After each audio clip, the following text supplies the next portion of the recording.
नमस्कार किसान साथियों, स्वागत है आप सभी का हमारे यूट्यूब चैनल इंडिया की जान किसान पर। दोस्तों, जैसा कि आप सभी लोग जानते हैं कि बरसात शुरू होने वाली है, मानसून सत्र एकदम पास आ चुका है। तो हमें क्या सूखे में बोनी कर देना चाहिए और सूखे में बोने के क्या बेनिफिट है और क्या नुकसान हो सकता है हमें सूखे में बोनी करने पर। दोस्तों, मानसून एकदम पास आ चुका है, उसके लिए आपको हम सटीक जानकारी देने वाले हैं कि आपको कब बोनी कर देनी चाहिए और किस तरह से आप चाहे जो भी क्षेत्र से है। जैसे कि मैं एमपी से बिलोंग करता हूं, तो आप चाहे जिस भी राज्य से हो, जिस भी डिस्ट्रिक्ट से हो, आप उसके अनुसार बोनी कर सकते हैं। हो सकता है आपके आसपास के क्षेत्रों में बोनी शुरू हो चुकी हो। तो दोस्तों, जैसे कि देख रहे हैं, हमारे यहाँ पर सभी किसान भाइयों ने खेत ज़मीन एकदम पूरी तैयार कर चुकी है। तो अगर दोस्तों आप सूखे में बोनी करना चाहते हैं, तो हम बता रहे हैं आपको, अगर आप सूखे में बोनी करना चाहते हैं तो आपको दाना जो होगा दोस्तों मात्र ज़मीन से इतने अंदर, यानी कि उसके ऊपर सिर्फ 1 से 1.5 इंच मिट्टी चढ़ी होना चाहिए। अगर आपको दोस्तों ऐसा लगेगा इतने कम दाने में कि इसको चूहा चिड़िया अगर पानी लेट गिरा तो चूहा चिड़िया तोता खा सकते हैं दोस्तों, तो ये आपको बिल्कुल नहीं डरना है।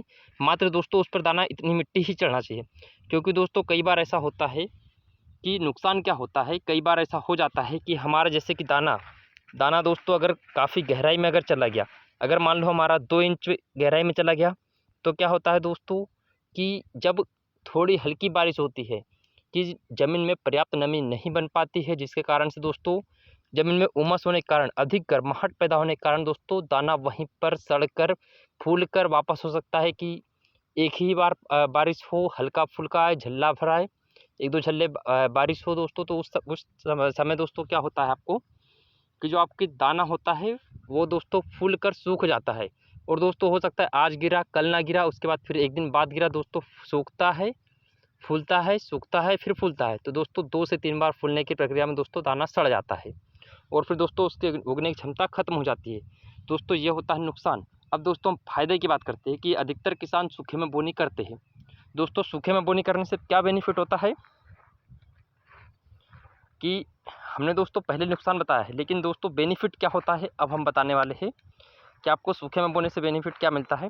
कि दोस्तों जो हमारा खेत होता है वो काफ़ी अच्छी तरह से बना होता है और हमें उसके बाद दोस्तों जब हम सूखे में ज़मीन बना लेते हैं तो हमें फिर से बखर या मल्टीप्लाऊ या रोटावेटर मारने की आवश्यकता नहीं होती, हम डायरेक्ट ही बोनी कर देते हैं।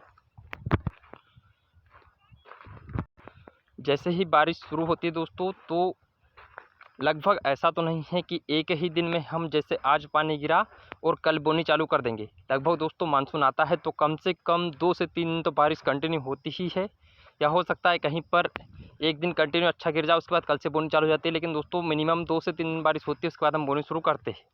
तो दोस्तों क्या होता है कि हम जब जो सूखे में बोते हैं दोस्तों, तो वो उनके साथ क्या होता है दोस्तों कि जब हम बोनी शुरू करने जाते हैं, जिसने सूखे में नहीं बोया है दोस्तों, जो सूखे में बोता है दोस्तों अपने आसपास का मानसून चेक करे और उसके बाद दोस्तों बोनी कर दे। क्योंकि दोस्तों सूखे में बोने से बेनिफिट क्या मिलता है कि जैसे ही बारिश शुरू होती है और हम जब बोने जाते हैं गीले में बोने के लिए, उस टाइम तक दोस्तों हमारा दाना उग चुका होता है। और दोस्तों 8 दिन, कम से कम 8 दिन पहले हो जाते हैं जब हम बारिश शुरू होने से। मतलब अगर बारिश जल्दी भाग भी जाती है तो ये जो सूखे में बोनी होती है दोस्तों, एक जैसा दाना गिरता है, कारण दोस्तों कचरा वगैरह कुछ भी नहीं फंसता है दोस्तों, इसलिए दाना एक जैसा गिरता है। और दोस्तों दाना एक जैसे गिरने के कारण दोस्तों हमारी फसल उगती भी बहुत अच्छी है। और दोस्तों फसल उगने के साथ साथ ये भी समस्या हट जाती है कि